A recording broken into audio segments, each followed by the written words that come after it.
بسم اللہ الرحمن الرحیم۔ قیس بن عبد المسیح جو ایک نصرانی یعنی عیسائی مذہب سے تعلق رکھتا تھا، مگر یوم عاشورہ کو کربلا کے میدان میں امام حسین علیہ السلام کی حفاظت کرتے ہوئے شہید ہوا۔ یہ کون تھا، کہاں کا رہنے والا تھا اور امام کا عزادار کیسے بنا، انہی سب معلومات کو آج کی اس ویڈیو میں ہم آپ کے سامنے بیان کریں گے۔ ناظرین، یہ تمام معلومات ان کتابوں میں موجود ہیں: بنیان المرصوص، مرقات الایقان۔ ناظرین، اس عظیم شخصیت کا نام تاریخ نے قیس لکھا ہے، جو کہ ایک مسیحی خاندان کا چشم و چراغ تھے۔ قصبہ روم کے ایک تاجر گھرانے میں حضرت قیس کی ولادت ہوئی۔ ان کے والد کا نام تاریخ نے عبد المسیح نقل کیا ہے۔ تجارت پیشہ ہونے کے باوجود ان کو مذہب سے بہت لگاؤ تھا۔ اپنا مال گرجا کی خدمت میں دل کھول کر خرچ کیا کرتے تھے۔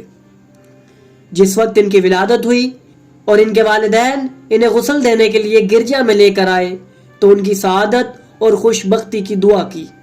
جب یہ جوان ہوئے تو اپنے آپ کو گرجا کی خدمت کے لیے وقف کر دیا، اور جب یہ راہب سے قسیس کے عہدے تک پہنچے تو مسیحی قوانین کے مطابق انہیں اپنا وطن چھوڑنا پڑا اور فلسطین میں بیت اللحم جانا پڑا، جہاں انہوں نے 20 سال گزارے۔ جتنا عرصہ وہ یہاں رہے، ان کے دل میں چونکہ خدمت خلق کا شدید جذبہ تھا، اس لیے زائرین کی بیماریوں کا علاج کیا کرتے تھے، اور خصوصاً جراحت کے میدان میں انہوں نے کافی ترقی حاصل کی۔ فلسطین کے چند مشہور جراحوں میں ایک نام حضرت قیس کا بھی تھا۔ یہاں ان کا معمول یہ تھا کہ ہر روز بیت اللحم جا کر دعا مانگتے اور مسلسل 20 سال یہی دعا مانگتے رہے کہ اے خالق، مجھے اپنے پیاروں میں سے وہ مقام عطا فرما جو مجھ سے پہلے کسی کو نصیب نہ ہوا ہو۔ ناظرین، ذی الحجہ 60 ہجری کی کسی تاریخ کو انہوں نے حسب معمول گریہ ازاری سے دعا مانگی۔ جب دعا کر کے واپس بیت اللحم سے ملحقہ اس حجرے میں آئے جہاں 20 سال سے قیام پذیر تھے، تو رات کو نیم خواب اور نیم بیداری کے عالم میں حضرت عیسیٰ علیہ السلام کی زیارت انہیں نصیب ہوئی۔ انہوں نے عالم خواب میں فرمایا، اے قیس، تیری دعا منظور ہو گئی ہے، تو اپنے مقصد کو پانے کے لیے شام جا۔ چنانچہ انہوں نے صبح کے وقت اس کی تیاری شروع کی اور ایک قافلے کے ساتھ شام روانہ ہو گئے۔ جب یہ دمشق پہنچے تو انہوں نے مسجد اموی کے ساتھ متصل ایک قدیم کلیسا کے اندر قیام فرمایا، مگر ان پر اپنے مقصد کو پانے کا شدید جنون طاری تھا۔ جس وقت یہ شام پہنچے تو سامان جراحت ان کے ساتھ تھا۔ یہاں یہ سارا دن دمشق کی گلیوں میں عالم جنون میں چکر لگاتے رہے کہ مجھے دمشق آنے کا حکم تو دیا گیا، مگر یہ تو نہیں بتایا گیا کہ مجھے سعادت ازلی کس طرح اور کہاں حاصل ہوگی، اور میں نے دمشق آ کر کیا کرنا ہے۔ رات کو جب واپس آتے تو پھر صلیب کے سامنے دعا کرتے کہ خداوند یسوع مسیح، مجھے یہ تو آگاہ فرما یہاں میں نے کیا کرنا ہے جس سے مجھے سعادت ازلی نصیب ہوگی۔ اسی طرح کئی دن گزر گئے، یہ گریہ ازاری سے دعا کرتے رہے۔ ایک رات پھر انہیں عیسیٰ علیہ السلام کی زیارت نصیب ہوئی۔ انہوں نے حکم دیا کہ کل یہاں سے قافلہ کوفہ جا رہا ہے، تم ان کے ساتھ کوفہ چلے جاؤ۔ یہ خوش ہو گئے کہ چلو کوئی تو راہ نصیب ہوئی۔ اس وقت شام سے ایک قافلہ کوفہ جا رہا تھا، چنانچہ حضرت قیس ان کے ساتھ مل کر کوفہ پہنچ گئے۔ یہاں پر کوفی اور شامی ملائین مل کر جنگ کا اہتمام کر رہے تھے، کیونکہ مکہ سے امام حسین علیہ السلام روانہ ہو چکے تھے اور حضرت مسلم بن عقیل کی تحریک اپنے اختتام کے قریب تھی، کیونکہ کوفی لوگ ابن زیاد ملعون کے ساتھ مل گئے تھے۔ مگر جناب قیس ان ساری باتوں سے بے نیاز اپنے مقصد کی جو میں دیوانہ وار گلیوں میں چکر لگاتے رہے اور بار بار عرض کرتے کہ خداوند، مجھے یہاں تو پہنچا دیا، مگر مجھے میرا مقصد حاصل نہیں ہو رہا۔ ناظرین، آخر کار محرم کا چاند نظر آیا۔ امام حسین علیہ السلام نے کربلا کو زینت بخشی۔ کوفہ سے کربلا کی طرف فوجیں دھڑا دھڑ روانہ ہونے لگی۔ اس وقت جناب قیس نے تیسری مرتبہ حضرت عیسیٰ علیہ السلام کی زیارت کی۔ انہوں نے فرمایا، قیس، اب تم یہاں سے کربلا چلے جاؤ، کیونکہ اب تمہاری منزل قریب آ چکی ہے۔ جناب قیس فرماتے ہیں کہ مجھے ابھی بھی سمجھ نہیں آئی کہ مجھے کربلا جانے کا حکم کیوں دیا جا رہا ہے، لیکن میں اپنے خدا کے حکم پر عمل کرتے ہوئے کربلا کی طرف روانہ ہوا۔ یہاں جا کر مجھے ایک عجیب بات معلوم ہوئی کہ یہاں تو کربلا میں مسلمانوں کی آپس میں جنگ ہے، آخر اس کا میرے مقصد سے کیا تعلق ہو سکتا ہے؟ مگر پھر بھی جناب قیس حکم کی تعمیل میں اگلے روز پیشہ ور جراح اور طبیب کی حیثیت سے کربلا پہنچے۔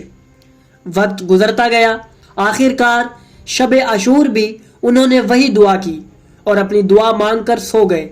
رات کو انہوں نے عجیب خواب دیکھا۔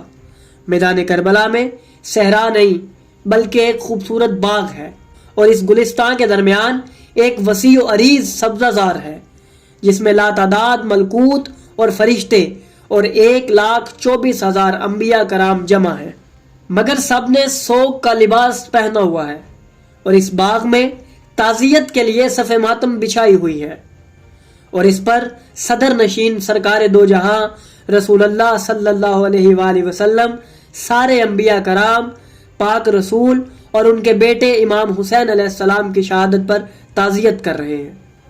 سبھی سوگوار ہیں، گریہ کناں اور اشک بار ہو کر پرسہ دے رہے ہیں۔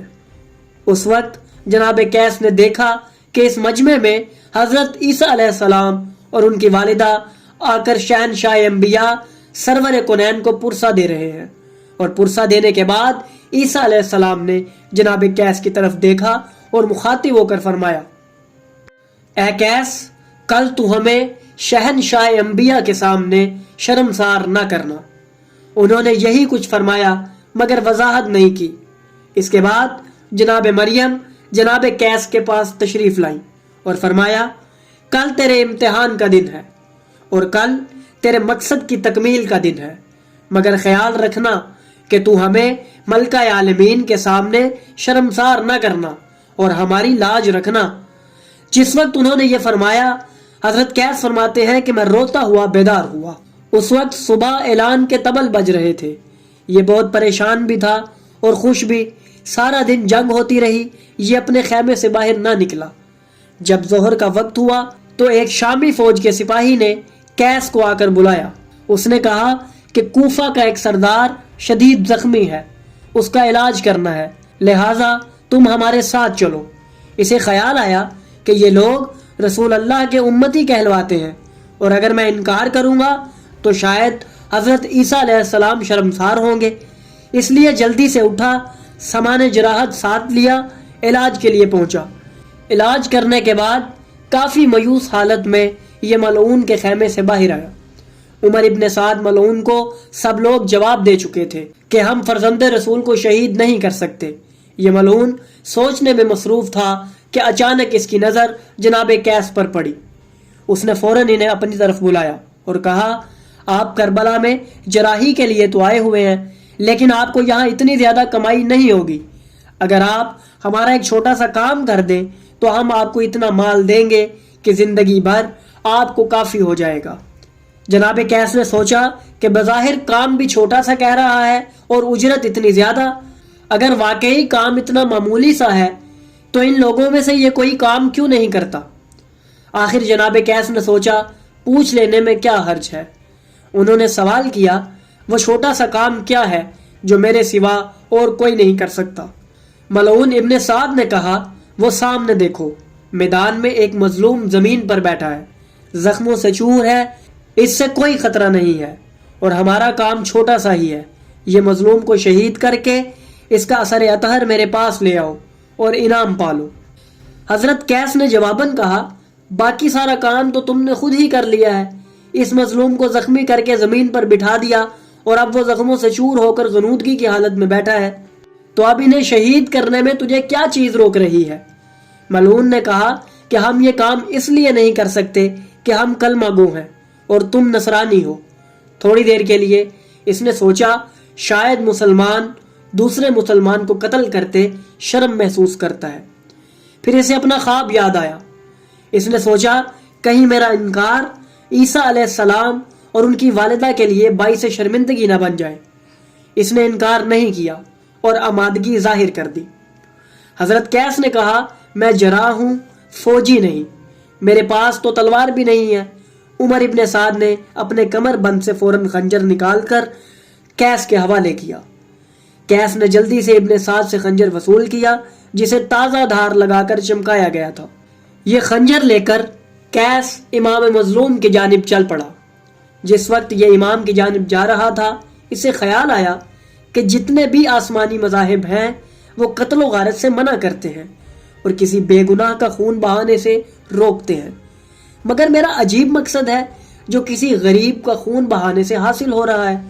پھر بھی یہ چلتا ہوا امام حسین علیہ السلام کے قریب آ کر کھڑا ہو گیا۔ امام نے قبضہ تلوار سے اپنے سر اطہر کو اٹھایا اور اس کی طرف نگاہ کی اور فرمایا تم قیس ہو؟ آخر آ ہی گئے، کافی دیر سے ہمیں تمہارا انتظار تھا۔ جیسے ہی اس نے اپنا نام سنا اس کے ہاتھوں سے خنجر گر پڑا۔ فوراً قریب آ کر پوچھنے لگا کیا آپ مجھے جانتے ہیں؟ امام نے فرمایا ہاں، ہم تمہیں بھی جانتے ہیں اور تمہارے والد عبد المسیح کو بھی جانتے ہیں اور تمہارے آباء و اجداد کو بھی جانتے ہیں اور ازل کے فیصلوں سے بھی واقف ہیں۔ جیسے ہی اس نے یہ بات سنی تو فوراً قدموں میں گر پڑا اور ہاتھ جوڑ کر عرض کی آپ اپنا تعارف کروائیں۔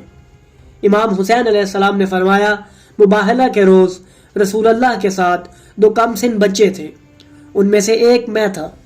جناب قیس نے پوچھا آقا آپ چھوٹے ہیں یا بڑے؟ امام حسین علیہ السلام نے فرمایا جسے انہوں نے سینے سے لگایا ہوا تھا وہ ہم ہی تھے۔ جناب قیس نے کہا آقا آپ کا فرمان آئین حق ہے مگر میں اطمینان قلب چاہتا ہوں۔ اس وقت امام حسین علیہ السلام نے فرمایا کل رات والا خواب بھول گئے ہو؟ کیا وہ نصیحت تمہیں یاد نہیں جو عیسیٰ علیہ السلام نے فرمائی تھی؟ ہم تو کافی دیر سے تمہارا انتظار کر رہے تھے۔ جب اپنے خواب کی تعبیر اس کے سامنے آئی تو اس نے دست بدستہ ہو کر عرض کی اگر آپ ہی وہی ہیں تو پھر مجھے اپنے مقصد کے حصول کے لیے اجازت عطا فرمائیں۔ امام حسین علیہ السلام نے فرمایا آپ ہمارے مہمان ہو اور ہم آپ کی کوئی خدمت بھی نہیں کر سکے۔ حضرت قیس نے روتے ہوئے گڑ گڑا کر عرض کی آپ اجازت دیں، یہ آپ ہی کا احسان عظیم ہوگا۔ اجازت ملنے پر جناب قیس نے دائیں بائیں دیکھا، سامنے زمین پر پڑی ایک تلوار نظر آئی جو کسی ملعون کے ہاتھ سے گری تھی۔ حضرت قیس نے تلوار اٹھا کر لشکر شام پر حملہ کر دیا۔ جناب قیس پہلا حملہ کر کے واپس آئے، اس وقت تک کوئی زخم نہیں لگا۔ جناب قیس نے دوسرا حملہ کیا، بہت سے ملائین کو فنار کر کے واپس آئے۔ جب جناب قیس کو پھر کوئی زخم نہیں لگا پھر جناب قیس نے تیسرا حملہ کیا اور کافی لوگوں کو فنار کیا، پھر بھی انہیں کوئی زخم نہیں لگا۔ جناب قیس نے واپس آ کر عرض کی یا مولا میں نے آپ کے دشمنوں پر بار بار حملے کیے ہیں مگر زخمی نہیں ہوا، آخر اس کی کیا وجہ ہے؟ امام نے فرمایا قیس جو سامنے تمہیں ایک پردہ نظر آ رہا ہے اس کے پیچھے میری بہنیں موجود ہیں۔ جب تم دشمنان خدا اور دشمنان رسول پر حملہ کرتے ہو تو میری بہنیں رو رو کر دعا کرتی ہیں خدایا ہمارے مظلوم بھائی کا یہ آخری ناصر ہے، تو اسے محفوظ رکھ۔ یہ روتا ہوا قدموں میں گر پڑا اور پوچھا معظمہ کائنات کی پاک بیٹیاں بھی ساتھ ہیں، کیا وہ مجھ جیسے ادنا غلام کے لیے دعا کر رہی ہیں؟ جناب قیس روتے ہوئے واپس میدان کی طرف پلٹے اور اتنا شدید حملہ کیا کہ ہزاروں لوگوں کو فنار کر دیا۔ اس حملے کے بعد جناب قیس شدید زخمی ہو کر گر گئے اور رو کر فرزند رسول کو آخری سلام کیا۔ اس کے بعد آپ نے جام شہادت نوش فرمایا۔